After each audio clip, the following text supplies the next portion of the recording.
राजेश पिछले 8 सालों से रात की ड्यूटी पर टो ट्रक चलाता था।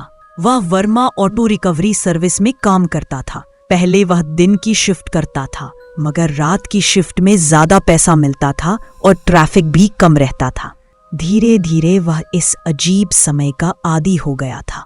कभी शराबी ड्राइवरों की दुर्घटनाएं, कभी सुनसान हाईवे पर खराब गाड़ियां, ज्यादातर कॉल सामान्य होते, कभी पंक्चर, कभी बैटरी डाउन।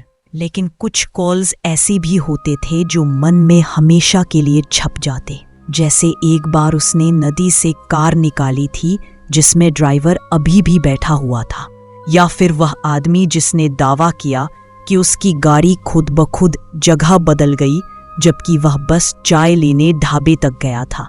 मगर पिछले मंगलवार की रात का कॉल वो राजेश आज तक नहीं भुला पाया। रात के 2:30 बजे वायरलेस पर उसकी साथी लीना की आवाज आई, राजेश, माइल मार्कर 22 के पास एक गाड़ी खाई में गई है। लगता है अंदर ड्राइवर भी है। कॉल करने वाली औरत पास नहीं जा पाई थी, बस इतना बताया। माइल मार्कर 22 राजगढ़ देवरी मार्ग के घने जंगलों से होकर गुजरता था। दिन में ये रास्ता खूबसूरत लगता था, लेकिन रात में यहाँ सिर्फ काली परछाइयाँ और मोबाइल नेटवर्क का अंधेरा होता।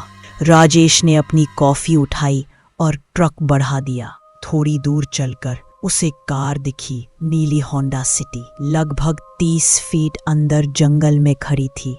हेडलाइट अब भी जल रही थी और धुंध को चीरने की नाकाम कोशिश कर रही थी। वह धीरे धीरे आगे बढ़ा।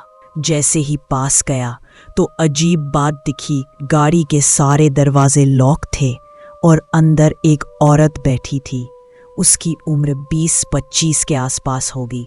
वह स्टीयरिंग व्हील को कसकर पकड़े बैठी थी।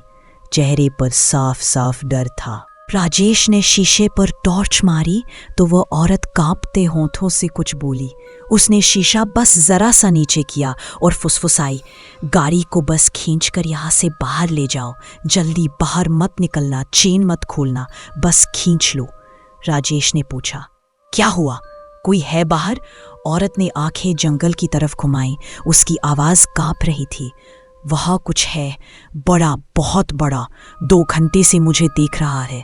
राजेश को पहले लगा शायद नशे में होगी, लेकिन उसकी बातों में नशे की लापरवाही नहीं बल्कि ठंडा, स्थायी डर था।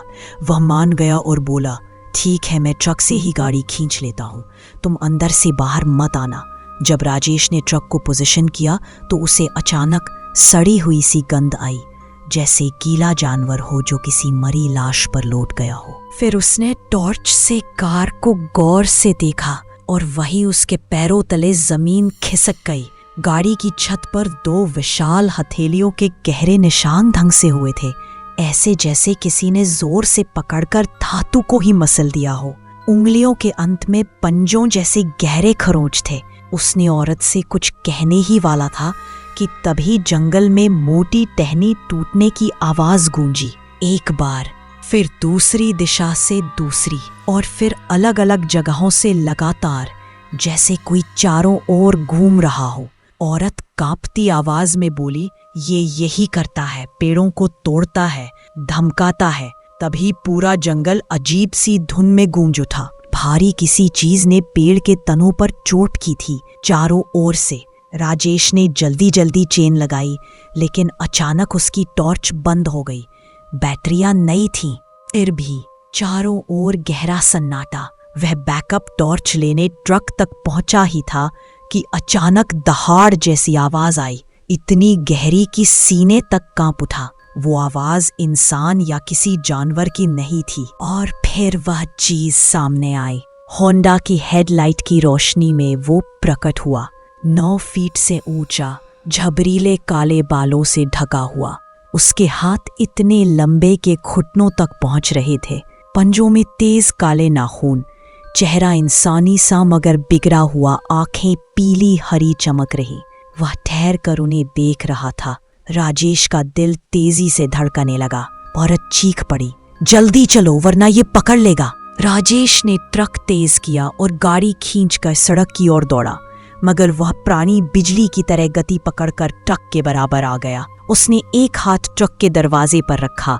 धातु ऐसे दब गई जैसे मिट्टी हो। राजेश और उस प्राणी की आंखें मिली।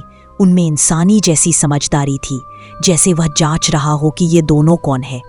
फिर अचानक उसने हाथ हटाया और पीछे हट गया, और फिर राजेश ने बिना पीछे देखे ट्रक दौड़ा दिया। 8 मील बाद राजेश और वह औरत आखिरकार एक ढाबे पर रुके। वहां रोशनी के नीचे दोनों ने ट्रक का दरवाजा देखा। धातु भीतर की ओर धसी हुई थी। पंजों के निशान साफ दिखाई दे रहे थे। औरत ने धीरे से कहा, ये पहले नहीं थे। राजेश ने बस इतना जवाब दिया, नहीं, ये पहले नहीं थे। उस रात राजेश ने महसूस किया कि जंगल में कुछ ऐसा है जो इंसानों के बारे में जिज्ञासु है, और शायद यही सबसे डरावनी बात थी।